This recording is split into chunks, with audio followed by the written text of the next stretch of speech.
मैं डरी सहमी सी बेड के कोने में बैठी थी। जैसे जैसे रात गहरी होती जा रही थी। मुझे लग रहा था जैसे किसी ने मेरा दिल मुट्ठी में जकड़ लिया हो। और तभी कमरे के दरवाजे पर आहट हुई थी। कमरे के दरवाजे पर जरा सी आहट से ही मेरा दिल कम होकर रह गया था। मैंने डर के मारे अपनी मुट्ठियां भींच ली थी कि अब मेरे साथ आगे क्या होने वाला है। कमरे का दरवाजा खुला और वो इंसान लड़खड़ाते कदमों से कमरे में आया था। बड़ी जोर से उसने दरवाजा बंद किया था। जैसे जैसे उसके डगमगाते कदम मेरी तरफ बढ़ रहे थे, मुझे लग रहा था कि बस मेरी जान निकल जाएगी। वह नशे से चूर आंखों के साथ गिरने के अंदाज से बेड पर बैठा था। मैं सहम कर बिल्कुल बेड के कोने से जा लगी थी। वह कहने लगा, इतना घबरा क्यों रही हो? मैं तुम्हारा पति हूं, कोई गैर नहीं।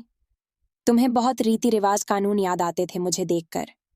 देख लो, अब हर तरीके से मैं तुम्हारा पति हूं, कानूनी भी और रीति रिवाज के अनुसार भी। ये मत समझना कि मैं नशे में हूं तो तुम्हें छोड़ दूंगा। आज मैं तुम्हें बताऊंगा शादी के फेरे क्या होते हैं और शादी के मंत्र क्या होते हैं, कानूनी पति क्या होता है। यह सब मैं आज की रात तुम्हें बताऊंगा। यह सुनकर मैं रोने लगी थी। उस समय मैं बिल्कुल बेबस थी। अभी मैं अपने स्कूल यूनिफॉर्म में ही थी। मेरी उम्र अभी सिर्फ 18 साल थी और मैं 12वीं क्लास के स्टूडेंट थे। स्कूल से घर जा रही थी कि अचानक से मेरे सामने गाड़ी खड़ी हुई। गाड़ी के पिछली तरफ का दरवाजा खोलते ही किसी ने मुझे कलाई से पकड़कर अंदर की तरफ बड़ी जोर से खींचा था। मैं डगमगाकर गाड़ी में गिरी थी और किसी ने मुझे खींचकर गाड़ी के अंदर किया और दरवाजा एकदम से बंद हो गया। मेरे नाक पर एक रुमाल रख दिया गया और मैं होश की दुनिया से गाफिल हो चुकी थी। जब मुझे होश आया तो मैं एक बंद कमरे में थी। यह देखकर मैं बहुत घबरा गई थी, रोने लगी और दरवाजा पीटने लगी कि दरवाजा खोलो, मुझे यहां से बाहर निकालो। लेकिन मेरी पुकार सुनने वाला जैसे कोई था ही नहीं। रोते रोते मैं बेहाल हो चुकी थी। मेरा गला सूख चुका था और अब दर्द भी करने लगा था। पूरा कमरा बंद था, न वहां खिड़की थी, न कोई रोशनदान कि मैं अंदाजा लगा सकती कि मैं कहाँ हूं। बाहर दिन है या रात हो चुकी है, मैं हर चीज से बेखबर थी। 4 घंटे बाद जब दरवाजा खुला तो मेरे सामने जो आदमी खड़ा था, उसे देखकर मैं सांस तक लेना भूल गई थी। उसके साथ 2 मर्द और भी थे। उन्हें देखकर मेरा दिल यूं हो गया था कि धड़कना भूल गया हो। मुझे लगा कि वह इंसान मुझे शायद अपनी बेइज्जती का बदला लेने आया है, मेरी इज्जत को दागदार करेगा। लेकिन वह तो मुझे जिंदगी भर का दर्द देना चाहता था। वह कहने लगा, 10 मिनट बाद पंडित जी आएंगे। मैंने शादी के सारे इंतजाम कर लिए हैं। अगर तुम चाहती हो कि मैं तुम्हें तुम्हारे घर इज्जत के साथ भेज दूं, तो फिर पहले इन शादी के कागज पर साइन कर दो, बगैर किसी इनकार के। तुम जानती हो कि मैं तुम्हारे साथ क्या कुछ नहीं कर सकता। यह कहने के बाद वह एक वकील को मेरे पास लेकर आ गया और कुछ पेपर मेरी तरफ बढ़ा दिए। वह वकील भी शायद उसका खरीदा हुआ था। वकील ने मेरी तरफ पेपर किया और मुझसे साइन ले लिए। मैं भी मजबूर थी। अगर मैं साइन ना भी करती तब भी वह अपनी मनमानी जरूर करता। इतना तो मैं उसे अच्छे से जानती थी। वह उन दोनों मर्दों को बाहर ले गया। मैं रोने लगी। मुझे हर हाल में अपने घर वापस जाना था। मैंने सोचा कि शायद वह मुझसे शादी करेगा और मुझे वापस घर भेज देगा और फिर दुनिया के सामने मुझे अपनाने की बात करेगा। अगर मैं उसकी किसी बात से इनकार करती तो वह भी अंजाम मेरे लिए कुछ अच्छा न था। इसीलिए मैंने सोच लिया था कि मैं उसकी किसी बात से इनकार नहीं करूंगी। वह मुझसे शादी करना चाहता है, कानूनी तरीके से भी और हमारे अपने रीति रिवाज के अनुसार भी। तो मैंने चुपचाप पेपरों पर साइन कर दिए थे और मैंने सोच लिया था कि मैं उसके साथ शादी के साथ फेरे भी ले लूंगी। मेरे दिमाग में यही चल रहा था कि अगर उस दरिंदे इंसान से बचना है तो वह जैसा भी कहता है वैसा मैं करती जाऊं। क्योंकि मैंने सोचा था कि जब शादी करने के बाद वह मुझे मेरे घर भेज देगा तो मैं अदालत के जरिए उसे तलाक ले लूंगी। लेकिन इस जैसे शैतान इंसान के साथ कभी जिंदगी नहीं गुजरूंगी। लेकिन यह मेरी बहुत बड़ी भूल थी। वह शादी करने के बाद भी और भी गलत इरादे रखता था और मैं उसके गंदे इरादों से बेखबर थी। मैं अपनी खुशफहमी के चलते दिल ही दिल में खुश हो रही थी कि शादी होते ही मैं घर चली जाऊंगी। इसलिए मैं उसकी सारी बातें मान रही थी, क्योंकि मेरे पास यही एक चांस था अपने इज्जत बचाने का। जैसे ही पंडित जी आए और वह मुझे बुलाने आया तो मैं बिना किसी इनकार के उसके साथ चल दी। मैंने कोई भी ना नुक्कर नहीं की थी। खामोशी के साथ उसके साथ शादी कर ली। थोड़ी ही देर बाद सब लोग चले गए थे। लेकिन वह मुझे कमरे में लाकर बिठा दिया था। मुझे लगा अभी थोड़ी देर बाद वह आएगा तो मैं उसे कहूंगी कि मुझे घर छोड़ दे, दुनिया के सामने मुझे इज्जत से अपनाने आना। मैं कुछ नहीं कहूंगी और चुपचाप तुम्हारे साथ चली आऊंगी। लेकिन वह इंसान तो जैसे शादी करने के बाद भूल ही गया था। जैसे जैसे समय गुजर रहा था मेरा दिल रुकता जा रहा था। मैं उठकर खड़ी हुई, कमरे का दरवाजा खटखटाने लगी कि जो तुम चाहते थे मैंने कर तो दिया है। भगवान के लिए दरवाजा खोलो, मुझे मेरे घर भेज दो। तुमने मुझसे शादी तो कर ली है, लेकिन विदाई इज्जत और दुनिया वालों के सामने होगी तो मेरी इज्जत रह जाएगी। मेरी सर बदनामी का दाग मत लगाओ। लेकिन बाहर बिल्कुल खामोशी थी। काफी देर में दरवाजा पीटती रही, रोती रही, विनती करती रही, लेकिन बाहर खामोशी का छाया था। कोई भी नहीं बोल रहा था। थक हार कर मैं दोबारा वहीं बेड पर बैठ गई। सुबह की भूखी प्यासी थी। अब मुझे लग रहा था जैसे मेरा शरीर बेजान सा होने लगा था। पानी का एक छूट तक मैं नहीं पिया था। जितना समय गुजर चुका था, मैं यह तो जानती थी कि रात गहरी हो चुकी है। मैं डरी सहमी सी आने वाले समय का इंतजार कर रही थी और तभी दरवाजे पर आहट सुनी थी। जब वह इंसान कमरे में आया था तो मैं डर से सिमट गई थी। वह मुझे मेरी वह बात याद दिलाने लगा जिसके बदले के तौर पर उसने मुझसे शादी की थी। मेरा नाम विशाखा है। मैं एक छोटे से गांव की रहने वाली हूँ। मेरा बाप गलत लत का शिकार था। वह नशा करके आता और मेरी माँ को मारता पीटता। मैं अपने माँ बाप की इकलौती औलाद थी। बहुत खूबसूरत भी थी मेरी माँ। मुझे मेरे बाप के पास भी नहीं जाने देती थी। जब वह नशा करके घर आते, मेरी माँ कहती है कि तेरा बाप एक अच्छा इंसान नहीं है, उसे दूर रहकर, क्योंकि इन नशेड़ियों का कोई भरोसा नहीं होता। इन्हें तो रिश्तों का भी लिहाज नहीं रहता। मैं भी अपनी माँ की बात मानती थी और अपने बाप के सामने बहुत कम जाती थी। हाँ, मेरी माँ मुझसे बहुत मोहब्बत करती थी और मैं भी अपनी माँ पर अपनी जान छिड़कती थी। हम दोनों माँ बेटी जैसे तैसे करके अपना गुजारा कर रहे थे। घर के खर्चे से जोड़ तोड़ करके मेरी माँ ने मेरा एडमिशन कर दिया था, क्योंकि मुझे पढ़ने का बहुत शौक था। हालांकि मेरे बाप ने मना किया था कि क्या ज़रूरत है पढ़ने की, लेकिन मेरी जीत को देखते हुए मेरी माँ नहीं मानी थी और मुझे एक छोटे से स्कूल में एडमिशन करा दिया था। एक बार मेरे बाप की नशा करने से तबीयत बहुत खराब हो गई थी और वहीं सड़क पर बेहोश हो गए। तो यही लड़का विपुल 2 लड़कों के साथ मेरे बाप को घर तक लेकर आया था और वह एक मनहूस पल था कि दरवाज़ा मैंने ही खोला था। ये तीनों भी नशे में थे, लेकिन मेरे पापा नशे से बेहोश हो चुके थे। यूं अजनबियों के साथ मैंने जब अपने पापा को उनके कंधे पर हाथ डालें, चेहरा गर्दन गिरे हुए देखा तो मैं परेशान होकर पापा पापा चिल्लाने लगी। मेरी माँ मेरी चीख सुनकर बाहर आ गई थी। अजनबी और नशे में धुत लोगों को देखकर मेरी माँ मुझे घूर कर देखने लगी और मुझे डांटते हुए कहा, तुम अंदर जाओ, तुम्हारे बाप का तो यही हाल होना था। इतना परेशान होने की तुम्हें कोई ज़रूरत नहीं है जितना वह नशा करता है। एक दिन देखना किसी गाड़ी के नीचे आकर मर जाएगा। मैं कमरे में चली गई, लेकिन मैं नहीं जानती थी कि यह पल मेरे लिए किस मुसीबत का कारण बनने वाला था। आज मैं आंसू बहते हुए उस पल को कोस रही थी जब मैंने दरवाज़ा खोला था। उस लड़के ने तो मेरी जिंदगी नर्क बनाकर रख दी थी। मैं जब भी स्कूल जाती तो मुझे लगता है कि जैसे कोई मेरा पीछा कर रहा है। 2-4 दिन तो मुझे यही महसूस होता रहा कि मेरा कोई पीछा कर रहा है। लेकिन एक बार मैंने पलट कर देख ही लिया, वही लड़का जो उस दिन मेरे पापा को लेकर आया था, कुछ कदमों की दूरी पर मेरे पीछे आ रहा था। 30-24 साल का नौजवान लड़का, सिगरेट मुंह में दबे हुए था। गहरी सांवरी रंग थी और आवारा टाइप का था। मैंने बहुत ही नापसंदीदा नज़रों से उसे देखा और उसे गुस्से से घूरा भी, ताकि वह समझ जाए कि मुझे उसका पीछा करना पसंद नहीं। लेकिन वह अपने पीले से दांत निकालकर हंसने लगा। काफी दिन तक तो मैं उसे नजरअंदाज करती रही, लेकिन एक बार उसने मेरे साथ वह किया कि मैं सोच भी नहीं सकती थी।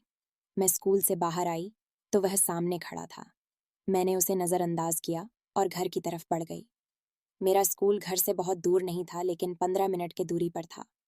वह लड़का जल्दी से मेरे पास आया और कहने लगा, मुझे तुमसे कुछ बात करनी है। मैंने कहा, ये कौन सा तरीका है बीच सड़क पर? तुम मेरा रास्ता रोक कर कह रहे हो कि मुझे तुमसे बात करनी है। कौन हो तुम? मैं तुम्हें नहीं जानती और ना ही मुझे तुमसे कोई बात करनी है। मैंने अपने शब्दों को काफी तेज और सख्त कर रखा था। वह कहने लगा, तुम्हारा बाप मुझे बहुत अच्छी तरह से जानता है। मैं अपने घर वालों को तुम्हारे घर, तुम्हारे रिश्ते के लिए भेजूंगा। तुम मुझे अच्छी लगती हो। यह सुनना था कि मैं गुस्से के मारे लाल हो गई थी। मैंने कहा कि ऐसी हरकत करने की कोई ज़रूरत नहीं है, क्योंकि तुम मुझे बिल्कुल पसंद नहीं हो और आगे से मेरा पीछा भी मत करना। ये कहकर मैं आगे बढ़ गई। मैं समझी कि बात यहीं ख़त्म हो गई होगी, लेकिन वह लड़का 2 दिन बाद ही खुद अपनी माँ के साथ हमारे घर पर आ गया।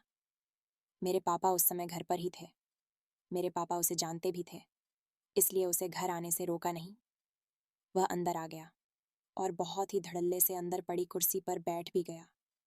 उसकी माँ भी बड़ी अजीब सी थी, मुंह में पान डाले हमारा पूरा घर देख रही थी। उसे जरा भी इस बात का एहसास ना था कि उसने अपने बेटे को कितनी घटिया परवरिश दी है, और वह अपने इस घटिया से बेटे का रिश्ता मेरे लिए लेकर आ गई थी। उसे चाहिए था कि वह अपने बेटे को समझती, क्योंकि उसका बेटा नशेड़ी था, और नशेड़ी आदमी औरत को तकलीफ और तंगी देने के बजाय दे ही क्या सकता है। नशेड़ी आदमी को तो नशा ना मिले तो वह अपनी पत्नी को भी बेच डालेगा। उस औरत ने मेरे बाप से इधर उधर की बातों के बीच मेरा रिश्ता मांग लिया। मुझे लगा था कि मेरा बाप उन्हें धक्के देकर बाहर निकाल देगा, लेकिन मुझे हैरत उस समय हुई जब पापा ने कहा कि तुम कमा करते तो कुछ नहीं हो, मैं कैसे तुम्हें अपनी बेटी का हाथ दे दूं। तो उसने जेब से 2 लाख निकाल के पापा के सामने रख दिए। उसकी माँ कहने लगी कि हमारी दुकान भी है और घर भी है, जिसका हमें अच्छा अच्छा किराया आ जाता है। आपकी बेटी हमारे घर सुखी रहेगी। यह कहकर उसने अपने मुंह में दबाए पान को जाहिलाना तरीके से जमीन पर पिक मारी थी। मेरी माँ ने कहा, अपने 2 लाख उठाएं और यहाँ से चलते। बनो नजर मुझे, ये रिश्ता बिल्कुल भी मंजूर नहीं है। लेकिन मेरे पापा ने वह 2 लाख फौरन उनके हाथ से ले लिए। कहने लगे, मुझे ये रिश्ता मंजूर है। ये सुनना था कि मैं गुस्से से कांपने लगी थी। मेरी माँ भी कहने लगी, क्या हो गया है आपको? मैं कभी भी अपनी बेटी किसी भी नशेड़ी के हवाले नहीं कर सकती। पापा कहने लगे, तेरी बेटी कहाँ से आई? वह मेरी बेटी है और मैं पूरे होशो हवास में उसकी शादी इस लड़के से करूंगा। यह सुनने की देर थी कि मैं फौरन कमरे से बाहर निकल आई और मैं गुस्से से चीखते हुए पापा से कहा, पापा, मुझे यह रिश्ता बिल्कुल मंजूर नहीं है। मेरे मुंह से इनकार सुना था उसे। लड़के की माँ अपने बेटे को घूरने लगी, कहने लगी, कमबख्त, तू तो कहता था लड़की से तेरी मोहब्बत का चक्कर चल रहा है, और यह तो इनकार कर रही है। ये सुनना था कि मैं और भी गुस्से से लाल पीली हुई थी।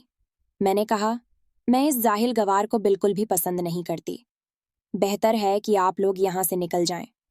लेकिन वह लड़का गुस्से से खड़ा हुआ अपनी माँ को कहने लगा, माँ, अपने हाथ में पहनी अंगूठी तो मुझे दे।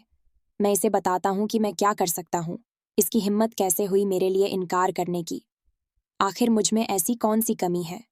मैं उसके इनकार को नहीं मानता। यह सुनना था कि मेरी माँ भी गुस्से से कहने लगी, तुम जबरदस्ती क्यों यह सब कर रहे हो, जब हमारा दिल नहीं मान रहा? लेकिन मेरे पापा मेरी माँ से लड़ने लगे, कहने लगे, विशाखा मेरी बेटी है, मैं चाहे इसे कुएं में फेंक दूं। तुम कौन होती हो मना करने वाली? फिर वह उसे लड़के से कहने लगे कि पहनाओ मेरी बेटी को अंगूठी, मैं देखता हूं कि तुम्हें कौन रोकता है। पापा ने मेरी माँ का हाथ जोर से पकड़ा और उन्हें कमरे में ले जाकर बंद कर दिया। मैंने कहा, पापा, मुझे नहीं करनी। इस लड़के से शादी आप क्यों मेरे साथ जबरदस्ती कर रहे हैं? लेकिन मेरे बाप ने मेरी एक न सुनी। उसे औरत ने अपने हाथ से एक पुरानी सी सोने की अंगूठी निकालकर अपने बेटे के हाथ में रख दी। वह बहुत ही ढीठ अंदाज में मुस्कुराता हुआ मेरी तरफ बढ़ा था। मैं कुछ कदम पीछे हटी थी। मैंने कहा, देखो, मेरे पास मत आना। खबरदार, जो तुमने मेरा हाथ पकड़ने की कोशिश भी की तो। लेकिन उसने बड़ी बेदर्दी से मेरा हाथ पकड़कर खींचा था और अंगूठी जबरदस्ती मेरी उंगली में पहना दिया। कहने लगा, आज के बाद तुम मेरी अमानत हो। अब तुम्हारी शादी होगी तो सिर्फ और सिर्फ मुझसे समझी। इतना कहकर उसकी माँ ने अपने पास मौजूद पर्स से 5,000 निकालकर मेरे हाथ पर रख दिए और कहने लगी कि बस हम बात पक्की कर चुके हैं।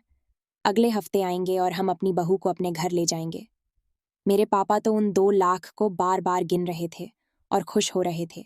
मैं जानती थी मेरा बाप बड़ा ही लालची है और पैसों की खातिर कुछ भी कर सकता है।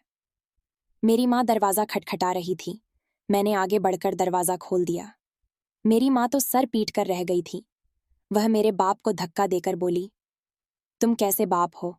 लोग अपनी बेटियों के लिए अच्छे नसीबों की प्रार्थनाएं करते हैं, उनके लिए अच्छे रिश्ते ढूंढते हैं, और तुमने अपनी इकलौती बेटी की मंगनी एक नशेड़ी से कर दी। मगर मेरा बाप ने उन लोगों के सामने ही मेरी माँ के मुंह पर थप्पड़ मार दिया और कहने लगा, यह मेरी बेटी है, मैं जो मर्जी करूं, तुम होती कौन हो मुझे सलाह मशवरा देने वाली? अब अगर तूने अपने मुंह से एक शब्द भी निकाला तो मैं तुझे अभी के अभी धक्के देकर घर से निकाल दूंगा। इतना सुनना था कि मेरी माँ खामोश हो चुकी थी। वह लड़का बड़ी बेशर्म नजरों से मुझे देखने के बाद अपनी माँ के साथ वहां से चला गया, जबकि मैं अपने हाथ में मौजूद वह अंगूठी देखती रह गई। कितनी देर तो मुझे कुछ समझ ही नहीं आ रहा था, और जब थोड़ी देर बाद मुझे होश आया तो गुस्सा अंगूठी पर निकाल दिया। अंगूठी को अपनी उंगली से निकालकर मैं बाहर फेंक दिया। मेरे लिए वह अंगूठी नहीं बल्कि जंजीर थी। नफरत सी महसूस होने लगी थी मुझे। मैंने अंगूठी उतारकर वहीं फेंक दी और कहने लगी, मैं उस लड़के के साथ शादी नहीं करने वाली। जब मेरे बाप ने यह देखा तो गुस्से से आग बबूला हो गया। मैं जैसे ही कमरे से निकल रही थी, उसने मुझे मेरी छोटी से पकड़ लिया और दीवार से पटक कर कहने लगा, तेरी इतनी हिम्मत जो तू मेरी बात पर इनकार करे। वह अंगूठी उठा और वापस अपने हाथ में पहन, वरना तेरा वह हाल करूंगा कि तू देखती रह जाएगी। बाप की मार खाकर मजबूरन मुझे वह अंगूठी दोबारा पहननी पड़ी। सारी रात मेरी रोते हुए गुजरी थी। मैं उस इंसान का सोच रही थी और मुझे घिन आ रही थी। भला मैं उस इंसान के साथ पूरी जिंदगी कैसे गुजर सकती थी? मंगनी के बाद आए रोज वह मुंह उठाकर घर में घुसा चला आता। कभी जबरदस्ती मुझे मोटरसाइकिल पर बैठने को कहता और कभी स्कूल से लेने चला आता। मेरी सहेलियों मुझे देखकर मजाक बनाया करती थी तो मैं शर्मिंदा सी रह जाती थी। माँ से शिकायत करती तो वह भी क्या कर सकती थी, वह भी मजबूर थी। जैसे ही मैं स्कूल से आती तो वह घर चला आता, और मेरा बाप भी उसे बिल्कुल मना नहीं करता था। कहता कि तुम मेरे इकलौते दामाद हो, उसकी खूब सेवा करता। मेरा बाप और वह मिलकर कई कई घंटे तक ताश खेलते रहते और फिर शराब का दौर चला करता। जब भी घर में आता तो अजीब से फरमाइश कर दिया करता। कहने लगता मेरे लिए चाय बनाकर लाओ, तो कभी कहता मेरे लिए अपने हाथों से हलवा बनाकर लाओ। वह मेरे सामने बैठकर मेरी तारीफें करता और मेरा बाप सुनकर खुश होता रहता। मुझे तो अपने बाप से भी नफरत महसूस होने लगी थी, जिसके अंदर गैरत नाम की चीज मौजूद न थी। वह बहाने बहाने से मेरा हाथ पकड़ने की कोशिश करता तो कभी मेरे गले में पड़ा दुपट्टा खींचकर उतार देता। मैं अगर उसको मना करती तो वह कहता, तुम मेरी पत्नी बनने वाली हो, मैं जो चाहे कर सकता हूँ। मैं गुस्से से कहती कि यह गलत है, अभी मैं तुम्हारी पत्नी बनी नहीं हूँ। शादी से पहले मेरे साथ इस तरीके की हरकतें मुझे बिल्कुल भी पसंद नहीं है। जब तक शादी नहीं हो जाती तुम मेरे लिए गैर हो और अपनी हद में रहा करो। लेकिन उस डीठ इंसान पर कोई भी असर नहीं होता था। एक दिन तो उसने हद ही कर दी, घर पर कोई नहीं था और वह घर आ धमका और मेरे अकेलेपन का फायदा उठाते हुए मेरी कमर में हाथ डालकर मुझे अपने करीब खींच लिया और मुझे चूमने की कोशिश करने लगा। मैं उससे खुद को छुड़ाने की कोशिश करने लगी, लेकिन उसकी रोज की बात की, तुम मेरी पत्नी बनने वाली हो, मैं कुछ भी कर सकता हूँ। लेकिन मैंने उसे अपने आप से दूर किया और गुस्से से कहा, मैं अभी तुम्हारी पत्नी नहीं बनी हूं, इसलिए शादी से पहले मुझे टच भी मत करना, वरना मुझसे बुरा कोई नहीं होगा। तभी माँ आ गई और वो चला गया। एक दिन एक ऐसी खबर सुनी जिसे सुनकर मेरी समझ में नहीं आ रहा था कि मैं खुश हूं या फिर रोऊं। उस दिन मेरे पापा घर नहीं आए थे। सारी रात बीत चुकी थी। मेरी माँ भी परेशान होने लगी थी कि पड़ा होगा। किसी गली नुक्कड़ पर शराब पीकर जैसे ही सुबह हुई तो मेरा जबरदस्ती का मंगेतर विपुल मेरे पापा को घर लेकर आया था। मेरे पापा की मौत हो चुकी थी शराब पीने की वजह से। वह ऐसा बेहोश हुआ कि दोबारा उठ ही ना सका, मगर यह सुनकर मुझे जरा भी दुख महसूस नहीं हुआ था, ना ही मेरी आंखों में आंसू आए। मैं उल्टा खाली खाली आंखों से अपने बाप को देख रही थी। गांव वाले मेरे बाप के अंतिम संस्कार में शामिल होने के लिए नहीं आए थे, क्योंकि पूरा गांव जानता था कि मेरे बाप की करतूतें कितनी गलत है। थोड़े बहुत लोग आए थे, वह भी सिर्फ मेरी और मेरी माँ की हमदर्दी की खातिर आए थे। खैर, पापा के मरने के बाद तो विपुल से सारे रिश्ते नाते टूट चुके थे। यह रिश्ता पापा ने तय किया था और अब मैं उसके इस रिश्ते से आजाद थी। अगले ही दिन जब वह दोबारा मुझसे मिलने घर आया मैंने वह अंगूठी उतार कर उसके मुंह पर मारी। रिश्ता तोड़ने पर वो गुस्से में आ गया और जबरदस्ती करने लगा तो मैंने एक झन्नाटेदार थप्पड़ भी मार दिया और धक्का देते हुए घर से बाहर निकाल दिया और कहा कि दोबारा यहाँ आने की कोशिश मत करना। मेरा बाप अब इस दुनिया में नहीं रहा, उसके साथ साथ तुम्हारे साथ भी मेरा रिश्ता खत्म हो चुका है। थप्पड़ खाकर वह जैसे पत्थर का हो चुका था, मगर मैं पूरे गांव के सामने उसकी इतनी बेइज्जती की मुझे लगा कि वह दोबारा यहाँ कदम भी नहीं रखेगा। कुछ दिन बिल्कुल खामोशी रही थी। वह लड़का दोबारा यहाँ नहीं आया था। मैं समझी थी कि शायद इतना अपमानित होने के बाद वह डर चुका होगा और अब दोबारा यहाँ नहीं आएगा, मगर अगले ही दिन वह मुझे स्कूल से उठाकर अपने घर ला चुका था। मैं कमरे में बैठी थी, क्योंकि शादी कर लेने के बावजूद उसने अभी तक वापस मुझे घर नहीं भेजा था। तभी दरवाज़ा खुला। अब नशे में चूर सामने बैठकर आकर बैठ गया। कहने लगा, डर क्यों रही हो? मैं तुम्हारा पति हूँ। वकील गवाह के सामने तुम्हें अपनी पत्नी बनाया है। अग्नि के भी 7 फेरे लिए हैं। उसकी बात सुनकर मैं कांप चुकी थी। मैं कहने लगी, मुझे वापस घर छोड़ आओ। मैं तुमसे ही शादी करूंगी, मगर इज्जत से विदा होकर इस घर में वापस आऊंगी। मेरी बात सुनकर उसने एक जोरदार का थप्पड़ लगाया था। फिर वह मेरे बहुत ही करीब आ गया और मेरी तरफ देखकर बोला, जब तक मैं अपना हक वसूल नहीं कर लेता, तुम्हें यहां से नहीं जाने दूंगा। तुम्हें क्या लगता है, अब तुम जब मेरी पत्नी हो तो तुम्हें ऐसे ही जाने दूंगा? मैं तो तुम्हारे लिए कब से तड़प रहा था, और आज जब यह हक मुझे मिला है और तुम मेरे इतने करीब हो, मेरी पत्नी हो, तो मैं तुम्हें ऐसे ही जाने दूंगा। यह कहकर वह मेरे इतने करीब आ गया कि उसके मुंह की गंदी बदबू मेरी नाक में घुस गई। मुझे उल्टी सी आने लगी। मैंने अपना सांस रोक लिया और फिर उसके बाद उसने मेरे साथ जो किया, मैं सोच भी नहीं सकती थी। सारी रात वो मुझे दरिंदगी का निशाना बनाता रहा। मुझे दर्द से तड़पता रहा और मैं चाहकर भी कुछ न कर सकी। सुबह हुई तो मेरा पूरा शरीर दर्द से चूर था। मैं उठकर बैठी। मेरी तो जैसे जान निकल रही थी। सब खत्म हो गया था। मेरे बाल बिखरे थे। शरीर से जगह जगह खून रिस रहा था। विपुल कहने लगा, चली जाओ वापस अपने घर, मगर खबरदार जो मेरा नाम लेकर कुछ भी बताने की कोशिश की तो, वरना मुझसे बुरा कोई ना होगा। इतना कहकर उसने मुझे घर से कुछ दूरी पर उतार दिया। मैं लूटी पुती हालत में घर में दाखिल हुई थी। मेरी माँ अलग परेशान थी। मोहल्ले की कुछ औरतें मेरे घर में बैठी हुई थीं। मुझे और मेरी हालत को देखकर वह तरह तरह की बातें करने लगी, जबकि मेरी माँ ने जब मुझे देखा तो फौरन मुझे कमरे में ले गई और उन औरतों को वहां से भेजने लगी। मैं फूट फूट कर रोने लगी और माँ को सारी हकीकत बता दिया। मेरी माँ तो अपना दिल थाम कर रह गई थी, मगर अब इसका कोई हल नहीं था, क्योंकि वह मेरा पति बन चुका था और मेरे साथ रिश्ता भी बन चुका था। मेरी माँ कहने लगी कि अब भलाई इसी में है कि तुम्हें उसी के साथ विदा कर दिया जाए। वैसे भी वह तुमसे मोहब्बत के दावे करता है। क्या पता तुम उसके साथ रहने लगो तो वह सुधर जाए। मोहब्बत में बड़ी ताकत होती है। मेरा दिल तो नहीं मान रहा था, मगर मैं मजबूर थी, क्योंकि मैं उसकी पत्नी थी और उसने कल जो कुछ मेरे साथ किया था, मैं सारी जिंदगी भूल नहीं सकती थी। न चाहते हुए भी मेरी माँ मुझे सुनहरे सपने दिखाने लगी।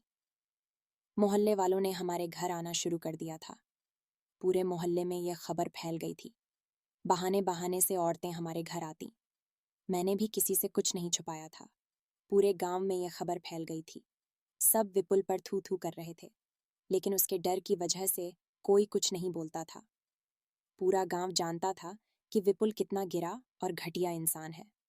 सब मुझे दया भरी नजरों से देख रहे थे और मुझे समझा भी रहे थे कि अब जब तुम्हारा बाप का साया भी नहीं है, और साया था तब भी वह तुम्हारे लिए बाप कम और कसाई ज्यादा था।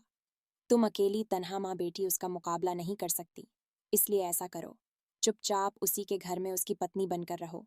अगर भगवान ने चाहा तो विपुल सुधर सकता है, लेकिन मुझे पता था कि वह सुधरने वाला इंसान नहीं है।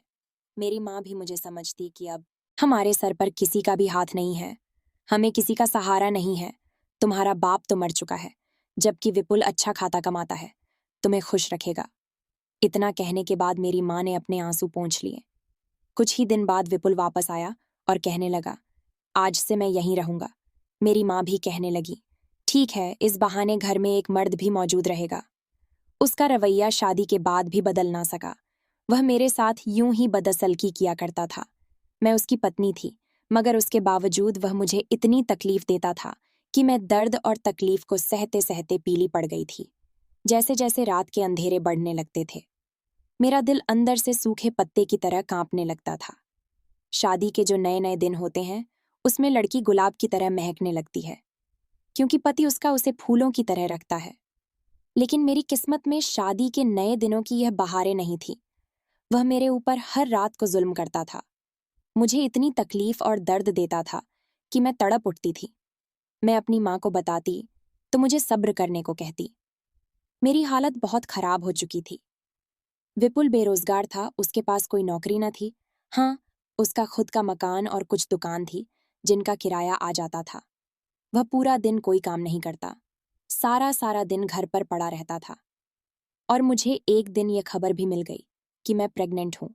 मैंने सोचा कि शायद अपनी औलाद का सुनकर विपुल का गलत व्यवहार बदल जाएगा, मगर ऐसा कुछ भी नहीं हुआ था। मेरी हालत दिन ब दिन खराब होती जा रही थी। आने वाले बच्चों की खबर सुनकर भी विपुल के व्यवहार में कुछ कमी नहीं आई थी। वह रातों को मुझे वैसे ही तकलीफ देता था। डॉक्टर ने मुझसे कहा था कि तुम अपने पति से दूर रहो, वरना तुम्हारे बच्चे की जान को खतरा हो सकता है। मैंने जब यह बात विपुल को बताई तो वह गुस्सा हो गया। कहने लगा, यह बताने वाली डॉक्टर कौन होती है? अगर मैं अपनी शारीरिक जरूरतें तुमसे पूरी नहीं करूंगा तो फिर किससे करूंगा? और क्या जो औरतें उम्मीद से होती हैं, वह अपने पति की जरूरतें पूरी नहीं करती? मैंने कहा, लेकिन डॉक्टर ने कहा है कि बच्चा बहुत कमजोर है और तुम मुझे जिस तरह दर्द देते हो, बच्चे की जान को खतरा हो सकता है। मेरा इतना सुना था कि उसने एक गंदा सा कहा और कहने लगा, ठीक है, मैं एक मर्द हूं और मेरी भी कुछ शारीरिक जरूरतें हैं जिन्हें मैं पूरा जरूर करूंगा। अगर तुमसे नहीं तो फिर तुम्हारी माँ मेरी जरूरत को पूरा करेगी। मेरा यह सुना था कि मेरे पैरों के नीचे से जमीन निकल चुकी थी। मैं उसे कहने लगी, तुम ऐसा कैसे कर सकते हो? वह तुम्हारी माँ की जगह है, तुम्हारी सास है। मगर अगले पल उसने जो किया उसके बारे में मैं सोच भी नहीं सकती थी। वह उठा और मेरी माँ के पास चला गया और मेरी माँ को जबरदस्ती घसीट कर अपने कमरे में लेकर जाने लगा और बोला कि अब मैं तुम्हें बताऊंगा कि मैं क्या कर सकता हूँ। वह मेरी माँ को कमरे में लेकर जा रहा था। मैं यह मंजर देख ना सकी, उसको खबरदार करने लगी। तभी मेरी नज़र आंगन में पड़ी हुई कुल्हाड़ी पर पड़ गई। मैंने उस कुल्हाड़ी को उठाया और उसे कहने लगी कि छोड़ दो मेरी माँ को। अगर तुमने मेरी माँ के साथ गलत किया तो मैं तुम्हें जिंदा नहीं छोड़ूंगी। यह सुनकर वह हंसने लगा, कहने लगा, तुम्हें इतनी हिम्मत नहीं है कि तुम मुझे मार सको। मैं नहीं जानती कि उस समय मेरे अंदर इतनी हिम्मत कहाँ से आई थी, मगर मैंने विपुल के सर में कुल्हाड़ी मार दी। खून के फब्बारे छूट पड़े थे। कुछ देर बाद वह तड़प तड़प कर जमीन पर ढेर हो चुका था। शोर की आवाज सुनकर मोहल्ले वाले भी आ चुके थे, मगर जब उन्होंने विपुल को देखा तो कहने लगे, इसका यही अंजाम होना चाहिए था, ये इसी काबिल था। उसके बाद पूरे मोहल्ले ने मिलकर खुफिया तरीके से उसका अंतिम संस्कार कर दिया। किसी को कानो कान खबर भी न होने दिया। मैं और मेरी माँ गांव छोड़कर शहर चले आए। यहाँ आकर मैं पढ़ाई के साथ साथ नौकरी भी करने लगी थी और मेरी माँ कपड़े सिलाई करके गुजारा करने लगी थी। कुछ महीने के बाद मैंने एक मरी हुई बच्ची को जन्म दिया था। बेटी के मर जाने का मुझे दुख था, मगर यह सोचकर तसल्ली हो गई थी कि शायद इसी में इसकी भलाई थी। शहर आए हुए हमें 2 साल हो चुके थे। मैं एक छोटी मोटी सी नौकरी करके अपना और अपनी माँ का पेट पाल रही थी कि तभी मेरे लिए एक रिश्ता आया। यह रिश्ता मेरी माँ की एक जानने वाली ने कराया था। लड़के की पहली पत्नी मर चुकी थी। बच्चे को जन्म देते ही उसकी पत्नी मर गई थी। छोटी सी नवजात बच्ची थी जिसे पालने के लिए माँ की जरूरत थी और इसीलिए वह शादी करना चाहता था। मेरी माँ ने यह रिश्ता मेरे सामने रखा और कहा, लड़का अच्छा पढ़ा लिखा है, तुम्हें खुश रखेगा। मैंने भी इस रिश्ते के लिए हाँ कर दी थी। जिंदगी में कोई खुशियां और उमंग तो बची नहीं थी। हाँ, जब उस मासूम बच्ची का सोचा तो मेरे दिल में उसके लिए ममता उमड़ आई थी। मैंने सोचा, वह छोटी सी नवजात बच्ची है, उसे माँ की सख्त जरूरत है। मैं उसे माँ का प्यार दूंगी। पता नहीं कोई दूसरी सौतेली माँ आएगी, वह कैसी होगी, और मैं उस बच्ची का अच्छे से ध्यान रखूंगी। यही सोचकर मैं रिश्ते के लिए हाँ कर दी। मेरी माँ ने मेरी शादी कर दी है और मैं अपनी जिंदगी में आगे बढ़ गई। मेरा पति बहुत ही अच्छा है। मैं उसकी बच्ची का एक सगी माँ की तरह ध्यान रखती हूँ। ये देखकर मेरे पति के दिल में मेरे लिए और भी इज्जत बढ़ गई है। मैं अपने परिवार में बहुत खुश हूँ, लेकिन अब भी जब गुजरा हुआ समय याद आता है तो मेरी आत्मा कांप जाती है। दोस्तों, वीडियो कैसा लगा कमेंट करके ज़रूर बताना। वीडियो को लाइक और चैनल सब्सक्राइब कर देना।